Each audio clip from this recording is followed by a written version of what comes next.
boys. I'm going to get them doors open if it hairlifts everybody on Bear Creek. The Teleflex drive cable must be sheared away. Fire the explosive bolt.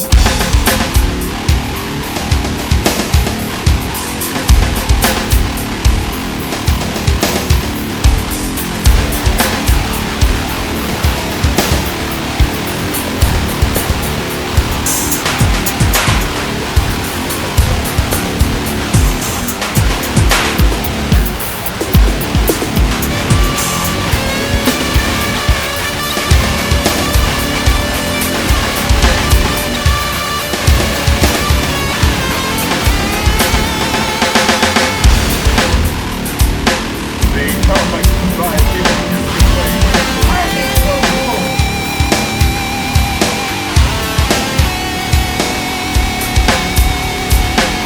Teleflex drive cable must be sheared away. Fire the explosive bolt.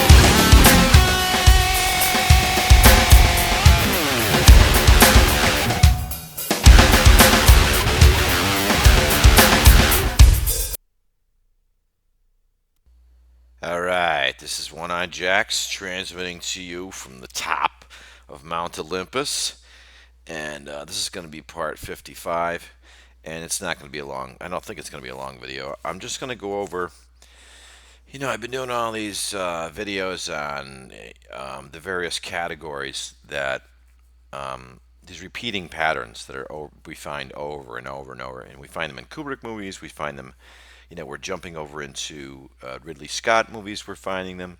We're jumping into Tony Scott movies, we're finding the same things. We're seeing the same patterns in David Lynch movies. So let's do a summary. Well, actually not a total summary, but let's just do a small wrap-up of what we found so far. And let's open this up. Actually, before I do that, I wanted to do one other thing. I mentioned in previous videos that we're using hats, and I remember I mentioned the Woody Strode hat, and you have the hand-decorated Full Metal Jacket helmets, you have the baseball cap, and you have the Jack Nicholson football helmet he wears in Easy Rider. So we're using hats, okay? And I also mentioned in previous videos that Smokey the Bear is one of the clues in our puzzle. We have the smoky colored carpet in The Shining, and the smoky colored bear rug is right in front of the blazing fire, and there's no screen whatsoever in front of the fireplace. So if you know anything about fur rugs and fireplaces, you would know you would never put a bear rug in front of a fireplace. It's just ridiculous. And so you have the smoky colored bear rug in front of the blazing fire, and of course you have the fire thread, which runs through the whole puzzle as well. You have the Burns twins, and the Overlook burns down in the book, but it doesn't in the movie. And my girls didn't like the Overlook at first. One of them tried to burn it down with a pack of matches, and you have the Stanley Hotel explodes from a gas leak, and the Timberline Lodge is built on the side of an inactive volcano. So you have all these veiled fire clues all over. Jack uses a Collins fire axe, and so let's come back to the full circle here. We're talking about hats. So I mentioned that I saw an interview with Lee Ermey, and he talks about, I walked in the room and I put that Smokey the Bear hat on, and I'll tell you what, he became he fell right back into his role of drill instructor as soon as he put the hat back on. So he talks about the Smokey the Bear hat. So let's do this. This is a small excerpt from Abigail Mead. Now, you have Mead is a beer, okay, and we have Joe DiMaggio is Mr. Coffee, and we have various clues into the Roman Polanski murders, and one of the people that was murdered was Abigail Folger. So that's weird. Her first name's a name of one of the people that was murdered in a puzzle, and then the last name is a beer. So beers are already in the puzzle. Jack says, I'd sell my soul for a glass of beer. So this is our clue to Corona, New Mexico. And so our clue to beers. We're using beers, we're using wines, we're using brandies, we're using vodkas. We're using grain alcohol, moonshine, moonshots, Johnny Walker, Black Velvet, Jack Daniels, Michael Collins. The whiskey thread is only the whiskeys. It goes from whiskeys to beers to wines to Advocaat. Every conceivable alcohol you can possibly imagine he's using if it fits his puzzle. So I'm listening to, Vivian Kubrick's I Want to Be Your Drill Instructor. And I mentioned in the last video that the actual movie Full Metal Jacket is an allegorical mirror of the language you're learning right now. And right now, I'm your drill instructor, which is appropriate. You don't know the language, so you have to have someone who can show you it. And the other part of this is I can't decode this language alone. It goes into so many different ways and so many different locations that I could work the rest of my life and not solve the whole puzzle. But my point here is if 1,000 other people or 10,000 other people learn this language, there's a much better chance that the entire puzzle will be solved. And you know, the beginning premise of this entire video series was flat Earth and Stanley Kubrick, and that's very true. A good part of the puzzle that he's doing here is concerning the flat Earth. But clearly, there is stuff in this puzzle that goes beyond flat Earth. The first question that comes up when you're able to wrap your mind around that we live on a flat plane, it raises some really interesting, fascinating questions like, what is it if it's not a globe? And how far away is the sun? And is there a dome? And all these other myriad thousands of questions that immediately come up. And you can watch videos online about flat Earth until your head explodes, and very few of them ever address any of the questions I just mentioned. They'll address that they measured it and it's flat, and you can fire a laser and you can see things across lakes that you clearly shouldn't be able to see, and yada yada yada yada. So they're proving the fact that it doesn't have any curvature. That's fantastic, and I think that's great work that they've done. But at some point you go, okay, well, okay, it's flat. So what else? Tell me what it is. How was it created, and who runs it? And I think when we get to the point where we have enough threads with Kubrick's puzzle, we're going to find answers to these questions. And I'm seeing, hints of categories concerning time travel and repeating threads of time and time travel movies and people who were in time travel movies, and links to the Philadelphia experiment and Tesla and Einstein and the unified field theory. So, we're not going to just be learning about flat Earth in this series. I think it goes beyond that, and actually gives you enough clues to tell you what's really going on in this realm and what it really is and who runs it and yada yada yada. So, back to the hats category. We have Abigail Mead's song she does. I want to be your drill instructor. Let's listen to this.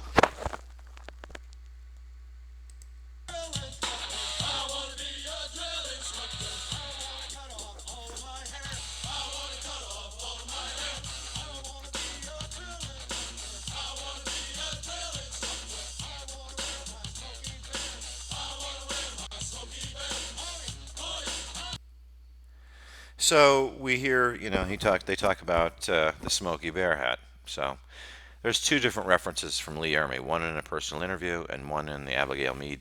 So we have, a category of hats, and clearly the Smokey the Bear hat is in it. And so I added the little Smokey the Bear up here. I've been adding little things to the picture every few videos just to keep it fresh. And let's open up the list of threads we've found so far. And like I said, this is not a comprehensive list. It's not even like when I list a category in this document right here, it's not even the full category, because it would become ridiculous. If I did that, you would only get to 2 or 3 of these, and you'd never really see that there's an architecture to this whole thing. So these are like the clues to the Frank Lloyd Wright Ennis house. Frank Lloyd Wright was very famous for building things with blocks. You have Kubrick's boxes, and you have the two-dimensional carpeting that has the three-dimensional representation of cubes on it. You have the Kubrick that's left on the moon with no arms. He's giving you cubes and Kubrick, and he also gives you the seven floating tetrahedrons. Tetrahedrons are the building blocks of solid matter. So he's using shapes as well. He uses the corona-shaped toilet seat.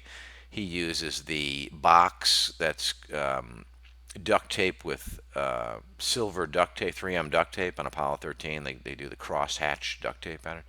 So he's using shapes in his puzzle as well. And of course, one of the shapes we're looking for is the sphere, the ball. You know, you have the ball players and the tennis and the baseball and the football and so he's using shapes as well, which I don't even have on this list. This is why, like I said, it's not really a totally comprehensive list, but he's using authors, he's using artists, Margaret Keane, Alex Koval, and this is not a complete list either. He's using musicians. You have Sir Mick Jagger, Elvis, Michael Jackson, Beethoven, Mozart. He's using hats. He's using the Smokey the Bear hat that we just heard on I Want to Be Your Drill Instructor. So when you watch the movie and Lee Ermey says to, I think he says it to Pyle, he says, "You will learn, I will teach you, you will learn by the numbers. You will not laugh, you will not cry." This is an allegory to like learning this puzzle. You know, you at parts of the puzzle are quite funny. You know, Kubrick had a very good sense of humor. You know, some of the moon mission stuff with the Playboy bunnies and the bunny hops, and that's funny. But there's parts of it that are not funny. The eugenics threads are seriously not funny at all. And so he's in the movie itself. He's giving you clues to what you're going to be finding in this puzzle. And he's giving you clues that it's an obstacle. You're going to have to clear it. And clearly, Pyle in the beginning of the movie, he can't even do one pull-up. So to think you're going to watch these videos once, rip through them, and oh, now I know the language. You're kidding yourself, because I don't know how many languages you've learned before, but it takes a while to learn the language, and it takes a while. You have to actually start using it. Like I notice when I'm actually typing all this stuff down and making these categories and these threads and weaving them together, as I'm actually writing it and connecting them together, it's almost like you're speaking the language, so you become fluent in it. You actually learn the syntax. And that's not something that, I can show you these categories until my head explodes. But if you're not actually, cutting and pasting them, putting them in a document and organizing them in some kind of fashion, you're never going to see this stuff. And why did they do it this way? Because they had to do it this way. If it was any more overt, Kubrick would have been killed, after his second movie, and that would have defeated the entire purpose of what he did, and what these other directors are doing as well. And I think their idea is you hide this stuff in for 30, 40, 50, however many years you keep hiding this stuff in, at some point, someone cracks the nut. Once the nut is cracked and people know that, oh my God, there's this hidden language that we've been watching for 50 years, there's no stopping it. It's a jack in the box. It's Pop Goes the Weasel, So we have another Smokey the Bear hat. So we have a hats category. We have a musicians category. We have an authors category. Let's highlight these as we go down. So we have authors, artists, musicians. We have hats. We have dogs. This is not the complete list of dogs, but we have Alan Shepard. We have Billy Shepard, who's actually Fall McCartney. We have Billy Shears, which is another nickname for Fall McCartney. You have Snoopy, the Jack Dempsey Terrier we see in the hidden photo I showed on video 9 or 10 or whatever. And also we have the Jack Dempsey Terrier that we see in the Alex Colville painting of Woman and Terrier. We have Boy and His Dog, another Colville painting. And then we have the Moon Rover. So of course, a rover. Kubrick is an alchemist, so the Moon Rover is a moon dog.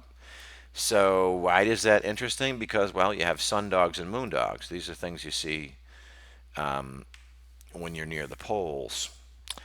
And of course, Scatman was Hong Kong Phooey. He's a dog. You have the Dog Man, bear, pig, whatever you want to call him. And then you have Eyes Wide Shut. Dad, can we get a pet? And so you have Wag the Moon Doggy. And you have sun dogs and moon dogs. And you have cats. This is not a full category of cats either, but this just gives you an idea. You have Kubrick's interview where he talks about his ESP cats and they hated to have their hairballs combed. You have Scatman. He's and also he plays Scat Cat in Aristocrats. So he's a cat lady. Sylvester Stallone, and also I didn't forget to put it on here. Sylvester.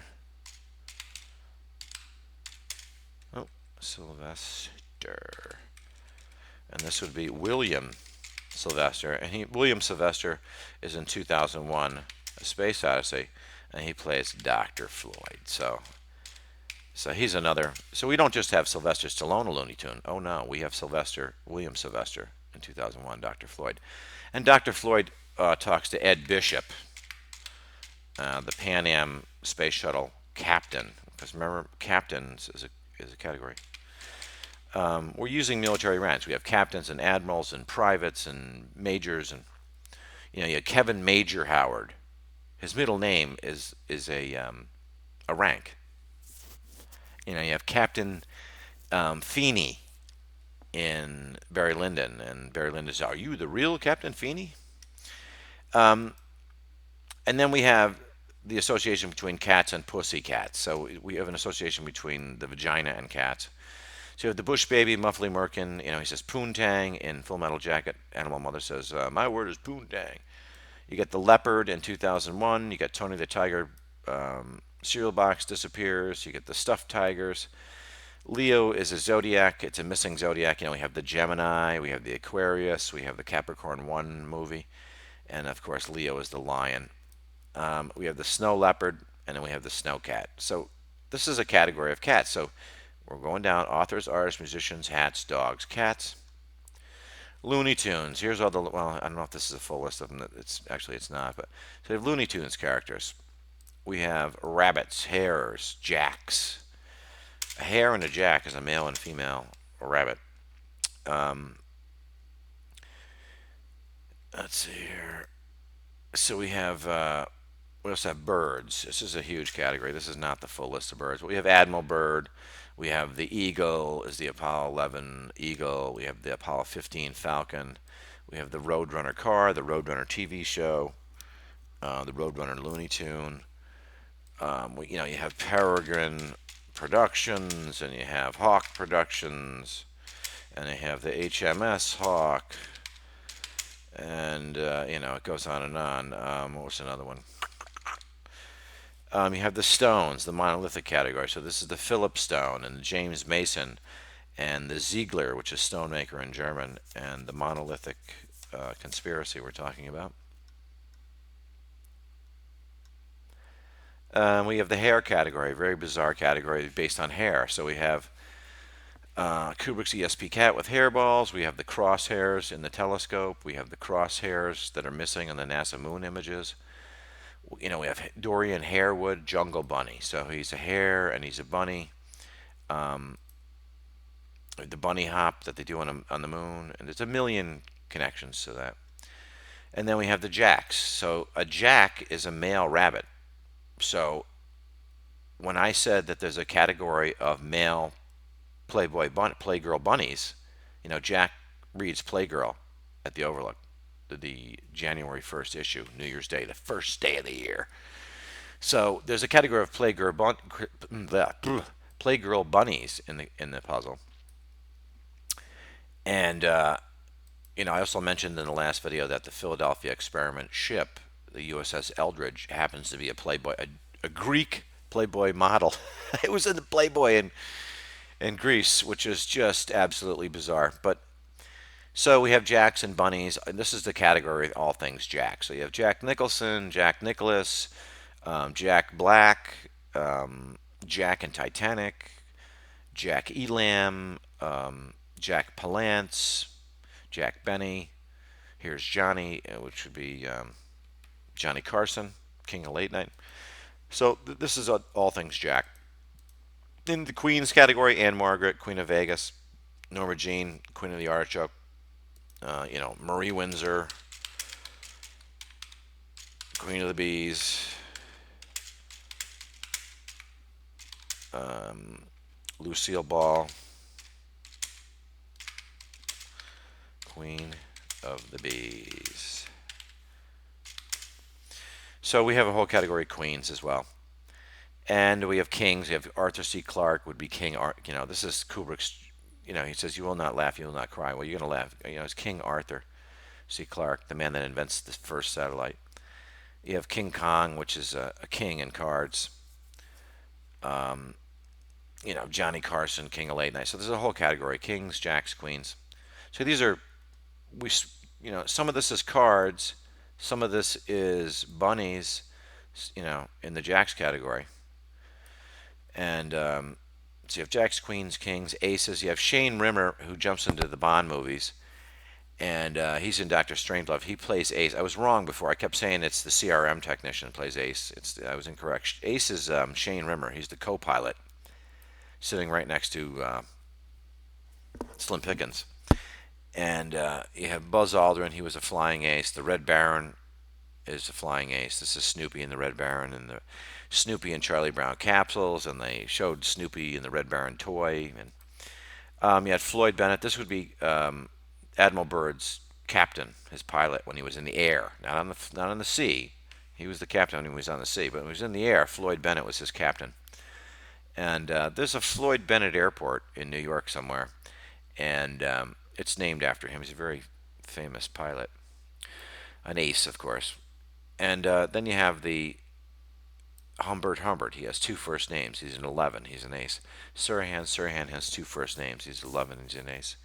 And there's other people that have two first names. I didn't put them in. You have Johnny Glenn.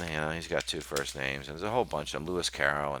And people with two first names, a couple things right off the bat.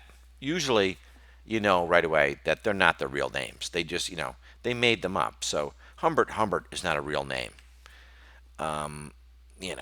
So when you see David Scott, who's the Apollo 15 Falcon feather drop, David and Scott are two first names. They're not identical, but they're two first names. So this is a double 11. He has two first names, and they're identical.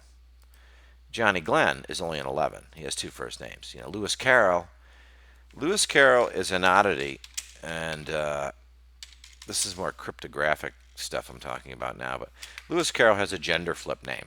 So he's got a male first name, Lewis, and a female second name. And we see that other places too, is Jamie Lee Curtis. Both Lee and Curtis are male names. So she's a female. She's got it's ambiguous first name. There's Jamies that are men as well. And then she has a last name, Curtis, which would be male.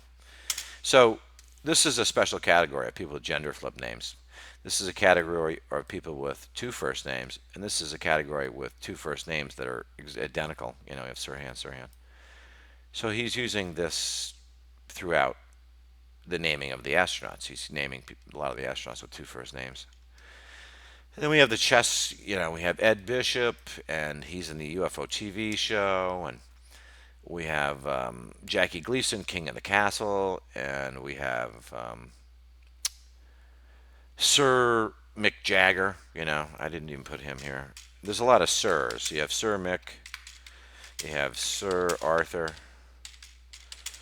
I've made lists of these before. I'll have to update them on the end of this video. I'll do a full list of all the chess pieces that are hidden in this puzzle. And of course, we see the chessboard in almost every movie. And if we don't see it, it's implied. And, we even see in the making of stuff, we find out that Tony Burton is playing chess. And we find out that George C. Scott is playing chess. And all these little, we see pictures of continuity chessboards where it says, do not touch, strict continuity enforced. So, it's not, you don't really have to be some Kreskin to figure out that there's chess clues in it. This is a new category, restaurants. We have the Jack in the Box and all things Jack. We have the Howard Johnsons on the space station. And then you have ones that I can't find links to yet, but they just fit perfectly. You have Wendy's, that makes sense. Burger King, that makes sense. McDonald's, you already have a category of mix. You have Mick Jagger and Mickey Mouse and Mickey Spillane, and it goes on and on. I made lists of these. So he's giving you fast food places. Why he's doing this, I don't know yet, but he's giving them to you. Once again, it's a bizarre. Why would he use Looney Tune characters for his puzzle? Because it's so freaking bizarre. No one would ever think of it. There's foods in here too. This is in its infancy, but we have in Full Metal Jacket. They're like, oh, we're like Jolly Green Giants. Jolly Green Giant is a frozen food manufacturer, and Ken Arnold. I think his name is Ken. I could be wrong. Dean Arnold.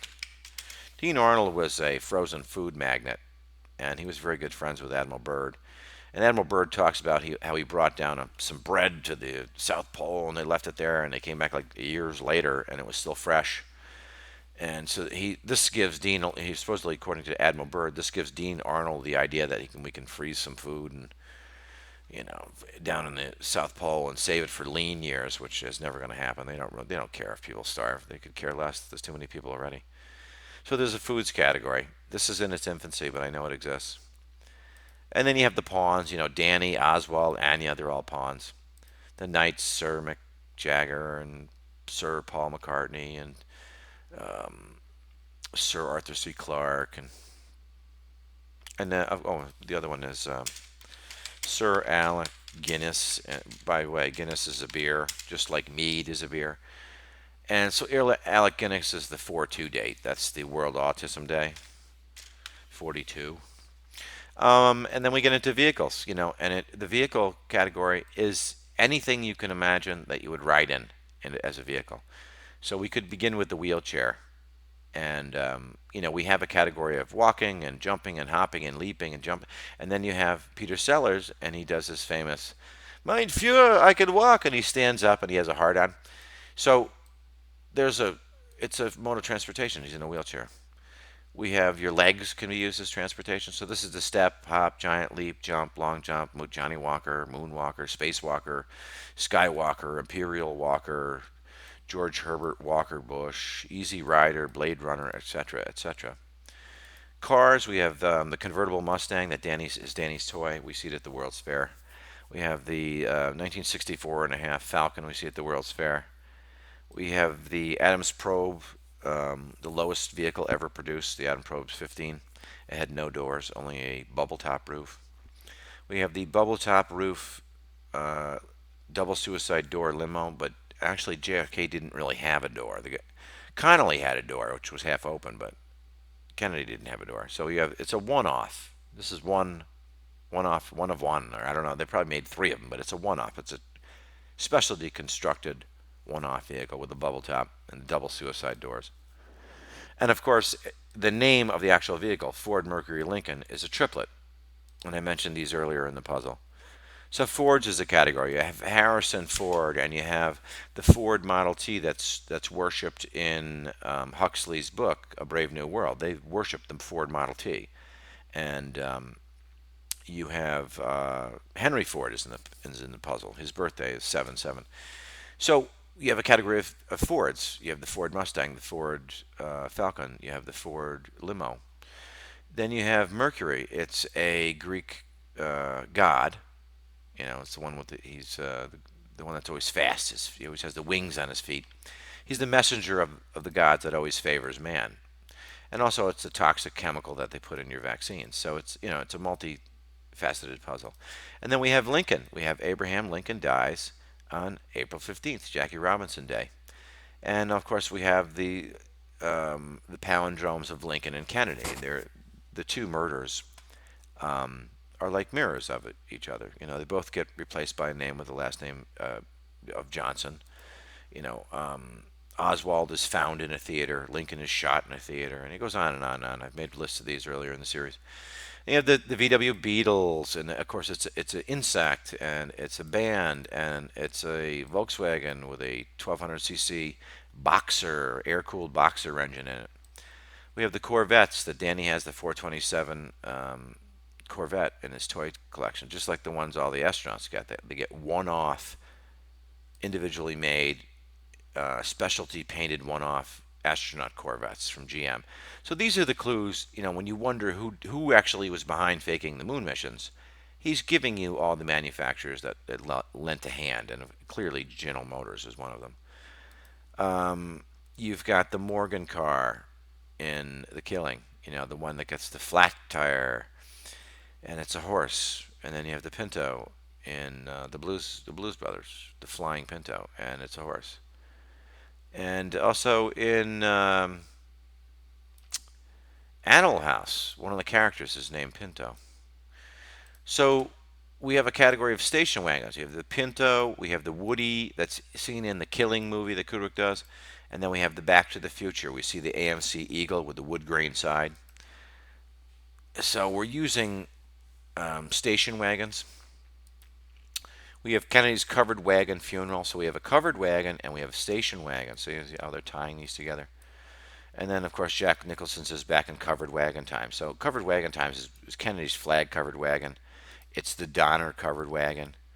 It's the Eagle, first four-wheel drive passenger car ever with the wood grain sides. It's the Woody car seen in the Kubrick's The Killing that Sterling Hayden drives. It's a wagon. We have the Pinto wagon that flies in Blues Brothers.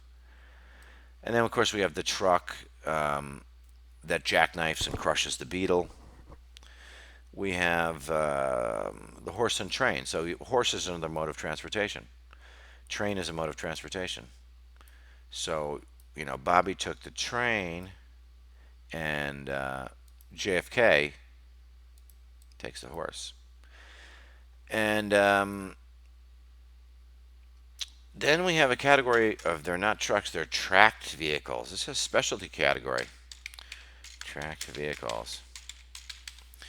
So we have the snow track. This would be the Tucker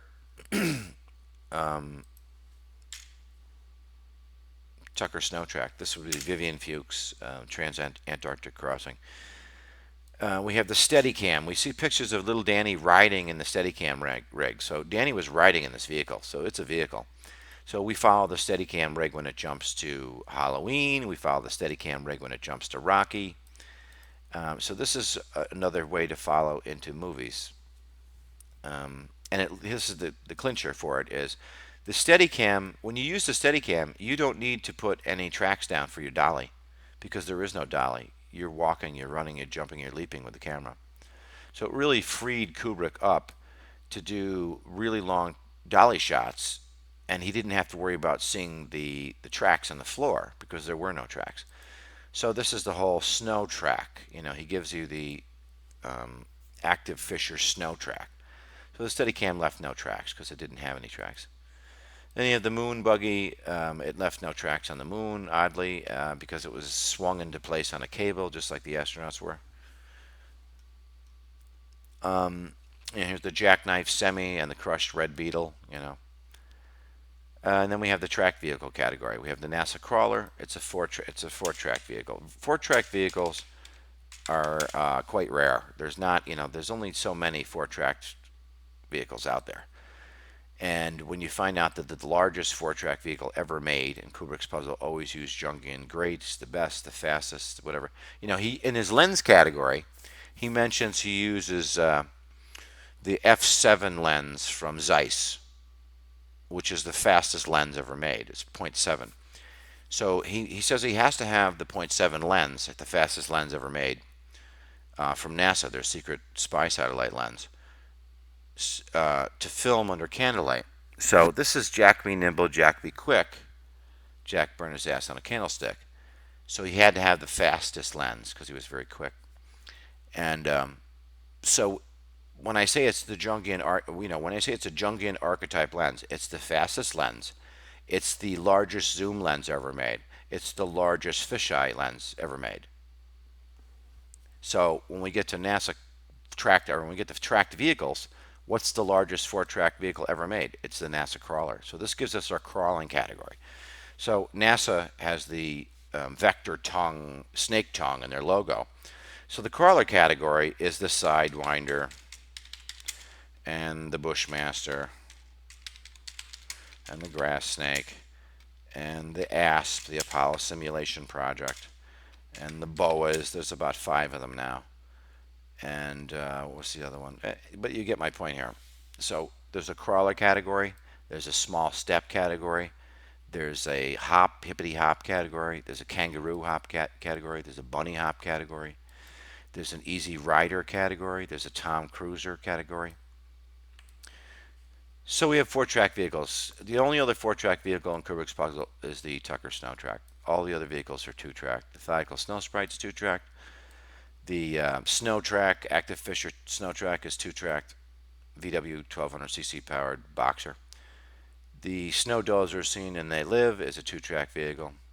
The bulldozer that Danny plays with, the cat bulldozer. So once again, it's a cat, it's a bull, and it's a caterpillar. It's an insect, it's a cat, and it's a bull in one vehicle. So this ties into our matadors and our bulls. This ties into our cat lady. This ties into the walrus and the caterpillar and Lewis Carroll allegory. And this is a huge category, and this clearly does not represent all the ships in this at all. I don't even, hang on, let's put the main one here. Or one of the main ones is the Mount Olympus, which is the name of Bird's ship. So the Mount Olympus, why is this important? How do we know that we have the Mount Olympus? Well, we are given the Battle of the Titans, 10 Ways Till Sunday. So that the Titans lived on Mount Olympus. So, and of course, he mentions in Dr. Strangelove, Peter Sellers says, oh, yeah, the Japanese, they tortured me, but oh, they make such wonderful cameras. Well, if you make a short list of the most wonderful cameras that are made in Japan, Olympus is right on the top of it. Canon, Olympus, Minolta would probably be the top three. So, and then you have the sailing ships, the Yankee Clipper. This is actually a ship, and Joe DiMaggio's nickname. And it's a clipper. So you have the Easy Rider Chopper. You have Jack's Collins fire axe. You have Wendy's bread knife. We're chopping, we're clipping. He chopped his family up into little pieces and stacked them neatly in the West Wing. And, I mentioned in the other video, too, that Aldrin, Collins, and Armstrong are all ship classes for U.S. military ships. You can have an Aldrin class, a Collins class, and an Armstrong class. This also goes into Star Trek as well. You have spaceships. You have sailing ships, but you have spaceships. You have the Millennium Falcon and the Eagle, and the Yankee Clipper, and the Snoopy and Charlie Brown cat, and all the crap that they named. All the alchemical names he came up with. He has the Zodiac in there. He has Snoopy and Charlie Brown in there. He has the Falcon and the Eagle, the birds in there. So he's giving you many of the categories just in the names of the ships themselves. The America capsule. So when you go to Easy Riding, you find Captain America and his Captain America chopper. It's the same thing as the America CSM and Apollo. And then, one of the names I had missed when I initially did all the modes of transportation was Tom Cruise. And it's, Tom Cruise is a total slam dunk because a Tom is a male cat. A queen is a female cat.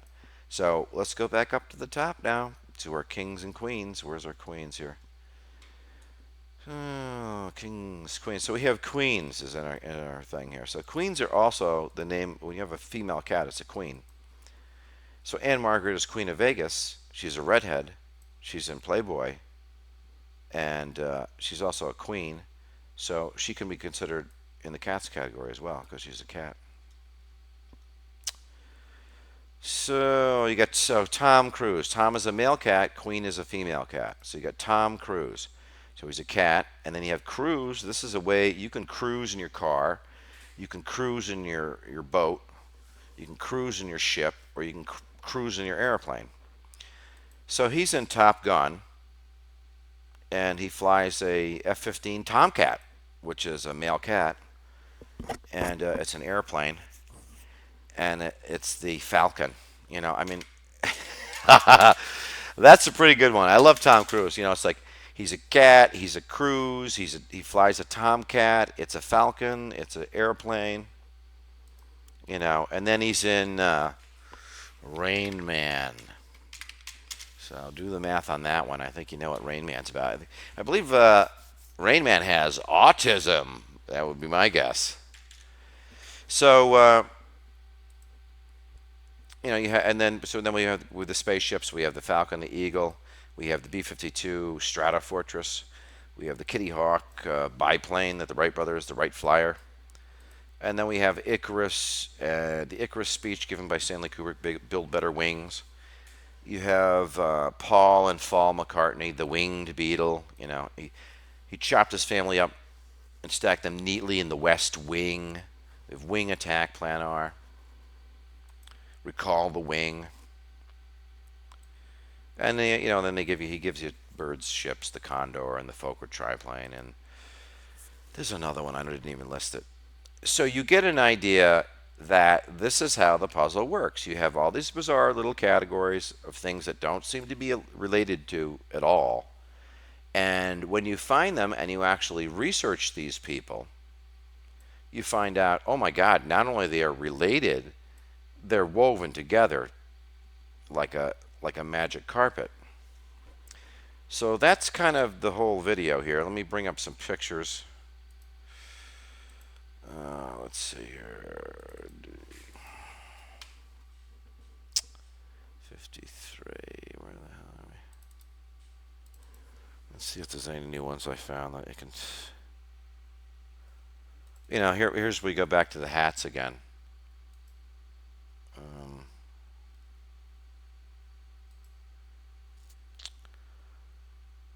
Come on.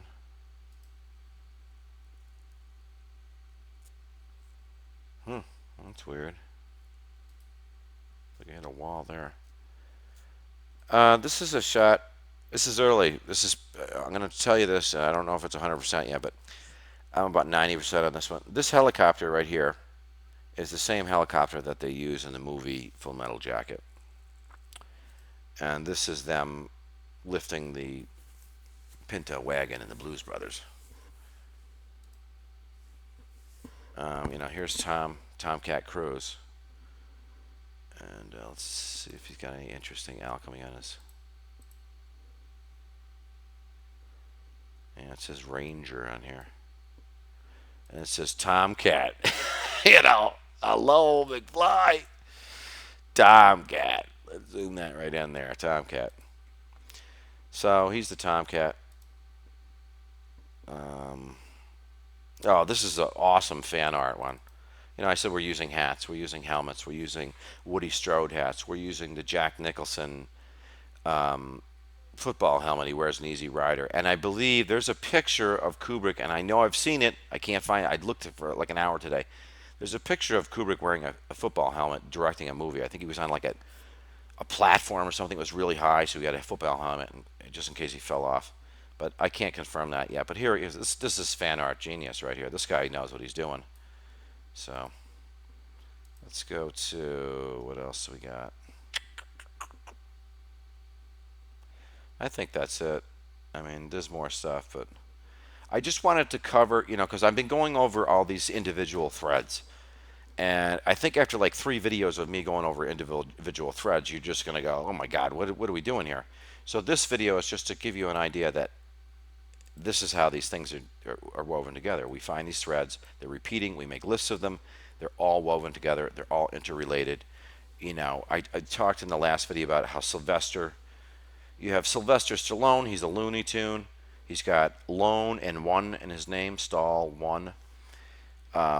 He plays a boxer, and the name of his character is Rocky, is a rock. So, I mean, it's ridiculous. And, of course, he's the Italian stallion. So he's a horse, he's Italian, he's a rock, he's a Looney Tunes character, and he's got Lone and One in his name. That's 5 different things that fit this puzzle thread language perfectly. So this is how it works. You know, and you have, you know, Mick Jagger, Sir Mick, the Rolling Stone. But so anyway, this is 55, and you guys have a great day.